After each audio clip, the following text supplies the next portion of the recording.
وہ اہل اللہ کی تنقید سے نہیں. تنقید سے گمراہ ہونے والے تھوڑے لوگ ہوتے ہیں. بڑے پیمانے پر جو قومیں گمراہ ہوتی ہیں وہ گمراہ ہوتی ہیں عقیدت میں غلو سے. عیسائیت تباہ ہو گئی حضرت عیسیٰ کی شان میں غلو کرنے سے. تو حضرت ہود علیہ الصلوۃ والسلام کی جو قوم تھی قوم عاد, اس میں بھی یہی شرک آیا. بزرگوں کی مورتیاں بنا کر ان کو پوجنا شروع. اچھے لوگوں نے یقیناً سمجھایا ہوگا کہ بھئی تم تو وہی کام کر رہے ہو جو کون کرتے تھے, نوح علیہ السلام. تو انہوں نے کوئی عذر تراش لیا ہوگا کہ وہ تو یوں کرتے تھے, ہم تو یوں نہیں کر رہے, ان کی تو یہ نیت تھی, ہماری تو گھما پھرا کے. پتھر کی چیز کے سامنے جھکتے کیوں تمہارا کیا لگتا ہے؟ عقل کی بات ہے یا نہیں؟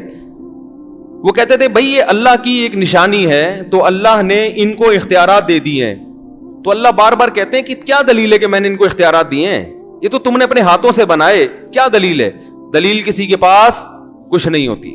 تو اللہ تعالیٰ فرماتے ہیں وَإِلَىٰ عَادٍ أَخَاهُمْ هُودًا, ہم نے قوم عاد کی طرف ہود علیہ السلام کو بھیجا. اور یہ قوم عاد بڑے زبردست قد والے لوگ تھے. ظاہر ہے قد اس زمانے کے ویسے ہی لمبے ہوتے تھے, کھجور کے تنوں جیسے ان کے قد ہوا کرتے تھے. تو قال یا قوم اعبدوا اللہ ما لکم من الہ غیرہ, اے میری قوم اللہ کی عبادت کرو, اللہ کے سوا کوئی عبادت کے لائق نہیں ہے. ان انتم الا مفترون, تم نرے جھوٹ بولتے ہو اللہ پر. تو وَإِلَىٰ عَادٍ أَخَاهُمْ هُودًا قَالَ يَا قَوْمِ اعْبُدُوا اللَّهَ, اے میری قوم اللہ کی عبادت کرو. مَا لَكُم مِّنْ إِلَٰهٍ غَيْرُهُ, اللہ کے سوا کوئی معبود نہیں ہے. ان انتم الا مفترون, تم نرے جھوٹ بولتے ہو, جھوٹ گھڑتے ہو. یا قوم لا اسألکم علیہ اجرا, اے میری قوم میں تم سے اس تبلیغ پر کوئی پیسے نہیں مانگتا. پوری قوم سے ٹکر لے کر ایک دعوت دے رہا ہوں تو کچھ تو بات کو سن لو. ان اجری الا علی الذی فطرنی, میری اجرت اس ذات پر ہے جس نے مجھے پیدا کیا. افلا تعقلون, عقل سے کام کیوں نہیں لیتے؟ دیکھو کیسی صاف دعوت ہے پیغمبروں کی, کوئی کنفیوژن نہیں, بالکل صاف ستھری سی دعوت جو فطرت کو اپیل کرتی ہے. وَيَا قَوْمِ اسْتَغْفِرُوا رَبَّكُمْ, اے میری قوم اپنے رب سے گناہوں کی معافی مانگ لو. ثُمَّ تُوبُوا إِلَيْهِ, پھر اسی کی طرف متوجہ رہو. يُرْسِلِ السَّمَاءَ عَلَيْكُمْ مِدْرَارًا, آسمان سے برکت والی موسلا دھار بارشیں برسائے گا. وَيَزِدْكُمْ قُوَّةً إِلَىٰ قُوَّتِكُمْ, جتنے طاقتور ہونا اور طاقتور بنا دے گا, اور پاور دے دے گا تمہیں. اور مجرم بن کے میری دعوت کو ٹھکرانے کی کوشش مت کرو. قوم جواب میں کہتی ہے یا ہود ما جئتنا ببینہ, کوئی دلیل نہیں ہے تیرے پاس باتوں کی, کوئی لاجک نہیں بنتی. ٹی وی میں دیکھا ہوگا اپنے پروگرام, جو اینکر جب اپنی مرضی چلانا چاہتا ہے نا تو سامنے والے کے دلائل کو کیسے گھما دیتا ہے نا.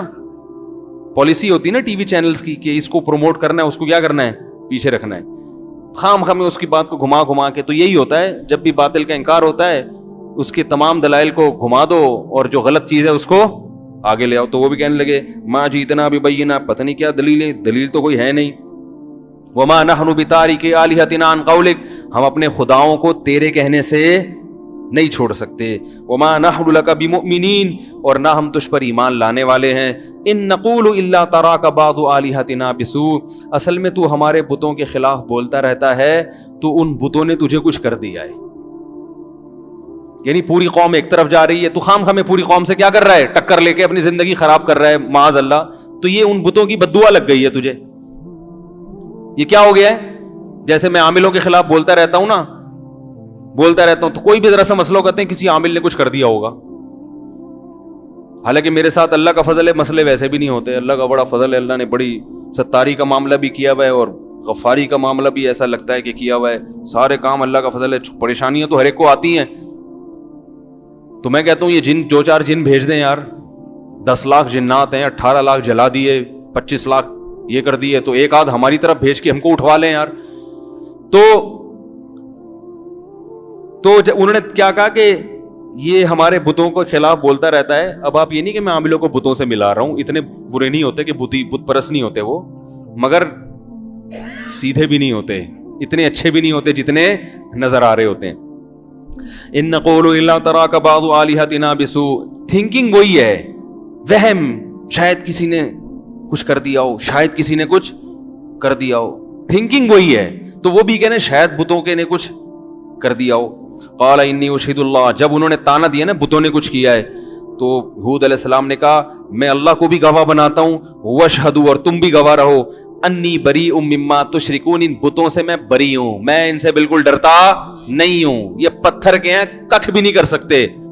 کیونکہ انسان ایسے موقع پہ ڈر جاتا ہے نا کہ یار ان بتوں نے کچھ کر دیا، تو سوچتے ہیں یار کہ کر ہی تو نہیں دیا. جیسے آپ عامل کے پاس جاؤ، اچھے بھلے ٹھیک ٹھاک، وہ بولے گا جن ہے، آدمی کو وہم ہوتا ہے کہ یار کچھ ہے تو نہیں، کہیں تو نہیں بھی ہوتا، بیمار تو ہو جاتا ہے. من دونہ، میں اللہ کے سوا ان سب سے بری ہوں، فکیدونی جمیعا، تم سب مل کے انتر منتر پڑھو، جھاڑ پھونک چڑیل بھوت جن جو تم میرے سر ان بتوں کو بھی ملا لو اور ان مل کے میرے خلاف کیا کرو، تدبیر کرو. انی توکلت علی اللہ ربی و ربکم، میں اعتماد کرتا ہوں اللہ پر جو میرا بھی رب ہے اور تمہارا بھی رب ہے. وما من دابۃ الا هو آخذ بناصیتها ان ربی علی صراط مستقیم فان تولوا، اب بھی میری بات سے اگر اعراض کرتے ہو، فقد ابلغتکم ما ارسلت به الیکم، اللہ کا پیغام میں نے تم تک پہنچا دیا ہے. ربی قوما غیرکم، میرا رب تمہیں ہلاک کر کے دوسری قوم پیدا کر دے گا. ولا تضرونہ شیئا، اور تم اس رب کا کچھ بھی بگاڑ نہیں سکتے. قرآن کہتا ہے ولما جاء امرنا، جب ہمارا حکم آیا. دوسرے مقام پہ اللہ نے اس کی تفصیل بیان کی ہے کیسے عذاب آیا. فلما رأوه عارضا مستقبل اودیتہم، بادلوں کو دیکھا انہوں نے اپنی بستی کی طرف آتے ہوئے، تو فوراً وہ کہنے لگے ھذا عارض ممطرنا، یہ بادل ہے جو ہمیں پر برسے گا. پیغمبر نے کہا نا نا نا، یہ وہ عذاب ہے جس کا تم انتظار کر رہے تھے. تدمر کل شیء بامر ربها، ایسا طوفان آنے والا ہے جو رب کے حکم سے ہر چیز کو اکھاڑ کر پھینک دے گا. سورہ حاقہ میں اللہ نے اس عذاب کی تفصیل بیان کی. کذبت، کیا الحاقۃ ملحاقۃ وما ادراک ملحاقہ، کذبت ثمود وعاد بالقاریہ فاما ثمود فاہلکوا بالطاغیہ واما عاد فاہلکوا بریح صرصر عاتیہ. سرکش ہوا، ایک آواز ہوتی ہے نا جس ہوا میں اس کو سرسر کہا جاتا ہے، ہو کر کے آواز نہیں آ رہی تھی، خطرناک آواز، ایسی آواز والی ہوا عاتیہ جو سرکش. دیکھو ہوا کیسے سرکش ہوگی، ہوا کا مطلب جو بے لگام ہوا ہو، جو قابو میں نہ آ رہی ہو، جو کسی کی سننے کے لیے تیار نہ ہو، ایسی خطرناک ہوا. سخرها علیہم 7 لیال، 7 راتیں وہ ہوا چلی ہے، و8 ایام، اور 8 دن، 7 راتیں اور 8 دن اتنی تیز ہوا چلی ہے. 7 لیال و8 ایام حسوما فترى القوم فیہا صرعا، اے مخاطب اگر تو 8ویں دن اس قوم کو دیکھتا ایسا لگتا بڑے بڑے پہلوان ہیں جو پچھاڑ کر گرائے گئے ہیں. ہواؤں نے ان کو اچھال اچھال کر زمین پہ پٹخا تھا. جیسے رنگ میں پہلوان ہوتا ہے نا، اس کو پچھاڑنا پڑتا ہے، گرتا نہیں ہے. تو اللہ نے ان کی طاقت اور قوت اور ان کے قد کو بھی بیان کیا اس منظر میں کہ ایسے لگ رہا تھا پہلوانوں کو زمین پہ پچھاڑ کر گرایا گیا ہے. فَتَرَى الْقَوْمَ فِيهَا صَرْعَا كَأَنَّهُمْ أَعْجَازُ نَخْلٍ خَاوِيَةٍ، جیسے کھجور کے تنے الٹے پڑے ہوئے ہوتے ہیں نا، یہ کیفیت تھی. فَهَلْ تَرَى لَهُم مِّن بَاقِيَةٍ، اللہ ہم سے پوچھتے ہیں بتاؤ ایک بھی ان میں باقی چھوڑا تیرے رب نے؟ کوئی نظر آتا ہے ان کا نام و نشان، ان کی اولادوں میں کوئی نظر آتا ہے؟ یہ 2 قومیں تھی طاقتور، قوم سمود اور قوم عاد. قوم عاد کے بعد قوم سمود آئی، یہ بھی بڑے طاقتور تھے. تو یہ تو کہتے تھے من اشد منا قوہ، ہم سے زیادہ طاقتور دنیا میں کون ہے، ہم سے زیادہ طاقتور کون ہے. یہ تو فخر سے کہا کرتے تھے ہم تو بہت اونچے قد کے لوگ ہیں. تو ان دونوں قوموں کو اللہ نے ایک کو آواز سے ہلاک کیا، طاغیہ، زوردار آواز تھی جس سے قوم سمود کے کلیجے پھٹ گئے، فرشتے نے چیخ ماری. اور اس قوم عاد کو کس سے ہلاک کیا؟ ہوا سے. علماء نے اس میں حکمت بیان کی ہے کہ بھائی کسی قوم کو اللہ پانی میں غرق کر رہا ہے، کسی کو زلزلے سے تباہ کر رہا ہے، کسی پہ پتھروں کی بارش ہو رہی ہے، تو ان کو ہوا اور آواز سے کیوں؟ اس کی وجہ یہ بیان کی کہ ان کا دعویٰ تھا ہم بہت پاورفل ہیں، طاقتور ہیں. آواز کے ذریعے مرنا آسان نہیں ہے، بہت زوردار بھی دھماکہ ہوتا ہے تو زیادہ زیادہ کان کا پردہ پھٹ جائے گا نا، انسان تو ہلاک نہیں ہوتا اس سے. لیکن اللہ نے اپنے عذاب سے بتا دیا کہ تم تو میرے فرشتے کی آواز بھی برداشت نہیں کر سکتے. تو ہم تو تمہیں آواز سے مار دیں. اس کائنات میں ایسی ایسی آوازیں ہیں کہ اگر اللہ ان پہ کنٹرول نہ کرے تو وہ آوازوں سے انسانوں کے کلیجے پھٹ جائیں. اور ہوا بھی بہت ہلکی چیز ہے. تو اللہ نے بتایا تم تو اتنے طاقتور نا جیسے کھجور کے تنوں جیسے, تمہیں تو میری ہوائیں, ہوا کو میں بے لگام کر دوں نا اسی زمین کی, کوئی آسمان سے الگ سے ہوا نہیں بھیجی, اسی زمین کی جو ہوائیں ہیں جو مختلف علاقوں میں گھوم رہی ہیں, جن کا دباؤ کا ایک سسٹم ہے, ایک جگہ دباؤ بڑھتا ہے تو دوسری جگہ وہ جو ہے نا پھیل جاتا ہے, ایسا سسٹم. تو اگر ہم صرف ہوائیں تمہارے اوپر چھوڑ دیں اور اس کو بے لگام کر دیں, یہ ہوا ہی تمہیں تباہ و برباد کرنے کے لیے کافی ہے. تو اللہ کہہ رہا ہے اس نے ہواؤں نے ان کی قوم کو بھی گرایا زمین پہ اور ان کے مکانات محلات کو کھنڈرات میں تبدیل کر دیا. تدمر کل شیء بامر ربها, رب کے حکم سے ہر چیز کو توڑ پھوڑ کر رکھ دیا اس نے. ایسی خطرناک ہوا اللہ نے قوم عاد پر بھیجی. اللہ فرماتے ہیں وَلَمَّا جَاءَ أَمْرُنَا, جب ہمارا حکم آ گیا, جو دوسرے مقام پہ بیان کیا, نَجَّيْنَا هُودًا, ہم نے ہود علیہ السلام کو بھی بچایا, وَالَّذِينَ آمَنُوا مَعَهُ بِرَحْمَةٍ مِنَّا, اور جو ان کے ساتھ ایمان لائے تھے خاص اپنی رحمت سے ہم نے ان کو بھی بچا لیا. وَنَجَّيْنَاهُمْ مِنْ عَذَابٍ غَلِيظٍ, اور بہت برے عذاب سے ہم نے ان سب کو بچا لیا. پھر آگے اللہ کہتے ہیں وَتِلْكَ عَادٌ, دیکھو یہ تھی قوم عاد. تلکا عربی میں ہاتھ سے اشارے کے وقت کہا جاتا ہے. گویا اللہ قوم عاد ہمارے سامنے لا کے اس کی طاقت اور اس کے ڈائلاگ, وہ سب چیزیں ہمارے سامنے لا کر ہاتھ سے گویا اشارہ کر کے یہ بتا رہے ہیں کہ گویا یہ قوم ابھی تمہارے سامنے ہے, یہ طاقت ہے اس کی, اور یہ کھجور کے تنوں کی طرح اوندھے پڑے ہوئے ہیں. اب اللہ گویا اپنے ہاتھ سے اشارہ کریں وَتِلْكَ عَادٌ, دیکھو یہ ہے قوم عاد. جہدوا بآیات ربہم, انہوں نے اپنے رب کی نشانیوں کا انکار کیا. رب کی نشانیاں کیا ہیں؟ کھانا پینا, یہ زمین کائنات میں درجنوں چیزیں جو ہمیں اللہ تک پہنچاتی ہیں, ان تمام چیزوں میں صرف اپنے فائدے کی چیزوں کو تو فوکس کیا. کھانے سے مطلب, پہننے سے مطلب, پینے سے مطلب, ان چیزوں میں اللہ کا جو جلوہ نظر آ رہا ہے, اللہ کے جو احسانات نظر آ رہے ہیں, اس سے کوئی سروکار نہیں ہے. قرآن اللہ کی نشانیاں بیان کرتا ہے اللہ تک پہنچانے کے لیے, سائنٹسٹ اللہ کی نشانیاں بیان کرتا ہے ان نشانیوں کو حاصل کرنے کے لیے. اللہ تک پہنچنا اس کا ہدف نہیں ہوتا. قرآن دودھ کو بیان کرتا ہے کہ دیکھو ہم نے سوکھے چارے سے دودھ پیدا کیا, اس میں نشانی ہے. کیا مطلب؟ جس رب نے اس جانور کو بنایا وہ انسان پر مہربان ہے, اس سے محبت کرو. لیکن جب کوئی سائنٹسٹ دودھ پہ ریسرچ پیش کرے گا تو وہ دودھ بنانے والے کا تذکرہ نہیں کرے. کبھی دیکھا آپ نے کسی بایولوجی یا میڈیکل سائنس کی کتاب میں کہ یہ گردہ ایسے کام کرتا ہے اور آنکھ ایسے کام کرتی ہے, لہذا جس نے بنایا وہ بڑا با کمال ہے. میڈیکل سائنس میں ہے, کبھی پڑھا آپ نے یہ؟ بتاؤ بھائی, کبھی پڑھا آپ نے کہ جو پودے اگتے ہیں, زائگوٹ بنتا ہے, کھاد سے نائٹروجن بنتی ہے, اس نائٹروجن سے ایسے پھر پودا اگتا ہے, پھر اس میں تناور درخت بنتا ہے, پھر اس میں خربوزے پیدا ہوتے ہیں, پھر اس میں بیج پیدا ہوتا ہے. یہاں تک ہوگا بایولوجی میں. آگے یہ کہ جس نے یہ سسٹم پیدا کیا وہ بڑا باکمال ہے, ایسا کوئی سینٹنس بایولوجی کی کسی کتاب میں نہیں ہے. اور قرآن بھی یہ سارے پروسیس بیان کرتا ہے. واللہ خلق کل دابۃ مما, بایولوجی میں ایک سبجیکٹ آتا ہے نا جانوروں کی اقسام, جانوروں کو بہت ساری, وہ ہم لوگ پڑھتے تھے فائلم نیماٹوڈا, آرتھروپوڈا, پتہ نہیں کیا کیا تھا وہ, اب تو بھول گئے. وہ ہوتا ہے نا فائلم نیماٹوڈا, آرتھروپوڈا, اور کیا ہے وہ بہت سارے ایسے اوڈا پوڈا کر کے آتے تھے, تو ابھی ہم نے رٹا لگا, اب تو بھول گئے.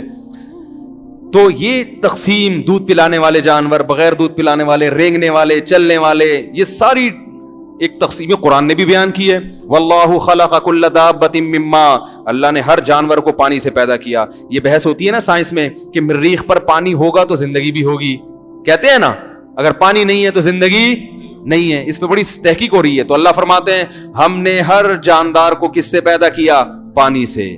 پانی ہوگا تو زندگی, جہاں پانی نہیں ہے وہاں زندگی نہیں ہے. یہ سائنسی حقیقت قرآن نے بیان کی.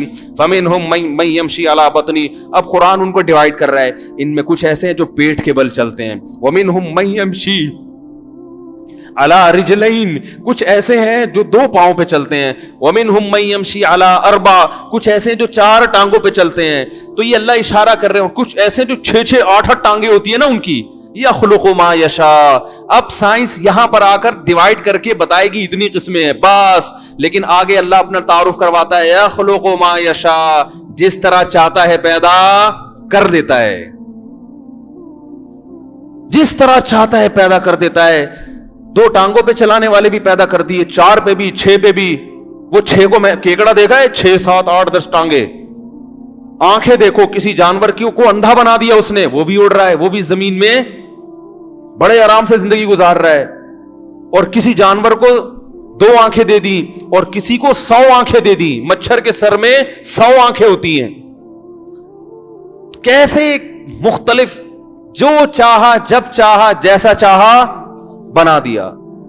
تو بایولوجی میں آپ تبھی اسکول پڑھنے والے اللہ سے محبت نہیں کرتے, کیونکہ وہ اس لحاظ سے سائنس کو پڑھتے ہی نہیں ہیں. سائنٹسٹ نہ صرف یہ کہ اللہ سے محبت نہیں کرتے, بہت سے تو اللہ کے وجود سے منکر ہو جاتے ہیں, انکار کر دیتے ہیں. تو یہ قرآن ہے جو انٹروڈکشن کرواتا ہے کہ یہ تمام چیزیں اللہ نے اللہ کے انٹروڈکشن کے لیے پیدا کی ہیں, ان میں پڑھ کے اللہ سے غافل مت ہو جانا. تو یہی بات اللہ نے بیان کی, وَتِلْكَ عَادٌ, یہ قوم عاد تھی, جَحَدُوا بِآيَاتِ رَبِّهِمْ, رب کی آیات دن رات انہوں نے دیکھی مگر ان آیات کا انکار. حالانکہ انکار تو نہیں, وہ تو مانتے تھے کہ یہ چیزیں ہیں. انکار کا مطلب کیا ہے, ان چیزوں کے ذریعے رب تک پہنچنے کی کوشش نہیں کی. دودھ بھی پی رہے ہیں, شہد بھی کھا رہے ہیں, گندم بھی کھا رہے ہیں, خربوزے بھی کھا رہے ہیں, یہاں تک تو اللہ کی نعمتیں سمجھ میں آتی ہیں. آگے ان نعمتوں کا شکر کیا ہے, اس کی ذمہ داری کیا ہے, اسے سوچنے کے لیے ٹائم نہیں ہے. تو اللہ نے قوم عاد کی طرف اشارہ کیا, وَتِلْكَ عَادٌ, یہ ہے قوم عاد, جَحَدُوا بِآيَاتِ رَبِّهِمْ, انہوں نے رب کی آیات کی انکار کیا, وَعَصَوْا رُسُلَهُ, پیغمبروں کی نافرمانی کی, وَاتَّبَعُوا أَمْرَ كُلِّ جَبَّارٍ عَنِيدٍ, یہ بہت اہم حصہ ہے اس آیت کا. اور اپنی قوم کے جو وڈیرے بڑے سرکش لوگ تھے نا, جن کے پاس دولت یا حکومت تھی, ان کو فالو کیا پیغمبر کی دعوت کو چھوڑ کر.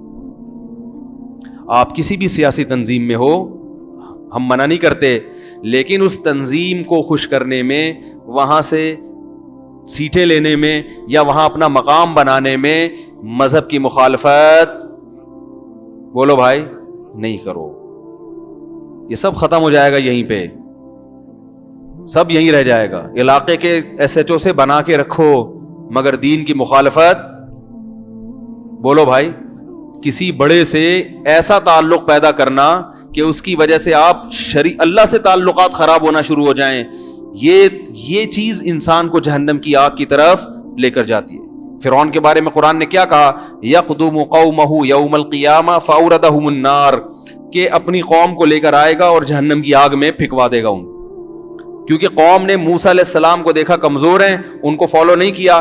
فرعون کو دیکھا پاورفل ہے, اس کو فالو کرنا, فرعون کو فالو کرنا شروع کر دیا. تو ہمیشہ لوگ طاقتور کے پیچھے بھاگتے ہیں, دلیل کے پیچھے نہیں بھاگتے, دلیل کے لحاظ سے نہیں دیکھتے کیا صحیح ہے کیا غلط. تو اللہ تعالیٰ فرماتے ہیں کہ الا ان عادا واتبعوا فی هذه الدنيا لعنہ, فرمایا اس دنیا میں بھی ان پر لعنت ہوئی, ویوم القیامہ, قیامت میں بھی ان پر لعنت ہوگی. الا ان عادا کفروا ربهم, خبردار سنو عاد نے رب کی نافرمانی کی انکار کیا. الا بعدا لعاد قوم ہود, سنو عاد اللہ کی رحمت سے دور ہو گئے, لعنت ہے ان کے اوپر جو ہود کی قوم تھی. اس جملے کے ساتھ اللہ نے قوم عاد کا واقعہ ختم کیا اور فوراً شروع کر دیا وَإِلَىٰ ثَمُودَ أَخَاهُمْ صَالِحًا, اور قوم عاد کے بعد ہم نے قوم سمود کی طرف بھیجا کس کو, صالح. جب قوم عاد کی طرف حضرت ہود آئے تو انہوں نے نوح علیہ السلام کا واقعہ سنایا, کہا کہ تم سے پہلے کون سی قوم گزری ہے, نوح کی, دیکھو اس کا کیا حشر ہوا تھا. تو قوم صالح جب آئی تو حضرت صالح علیہ السلام نے کیا کہا, قوم عاد کا حوالہ دیا. کس کا حوالہ دیا کہ بھئی تم ابھی ماضی میں دیکھو, ماضی کے اوراق قریب میں جھانک کے دیکھو. ظاہر ہے اس زمانے میں بھی لوگ مورخ تو ہوتے ہوں گے نا جو تاریخیں لکھتے تھے, تو صرف آسمانی کتابوں میں تو یہ تو ہسٹری چلی آ رہی تھی. کہا کہ تو اے میری قوم تم دیکھو ابھی تم سے پہلے کون سی قوم گزری ہے, قوم عاد, تو اس کا حشر کیا ہوا.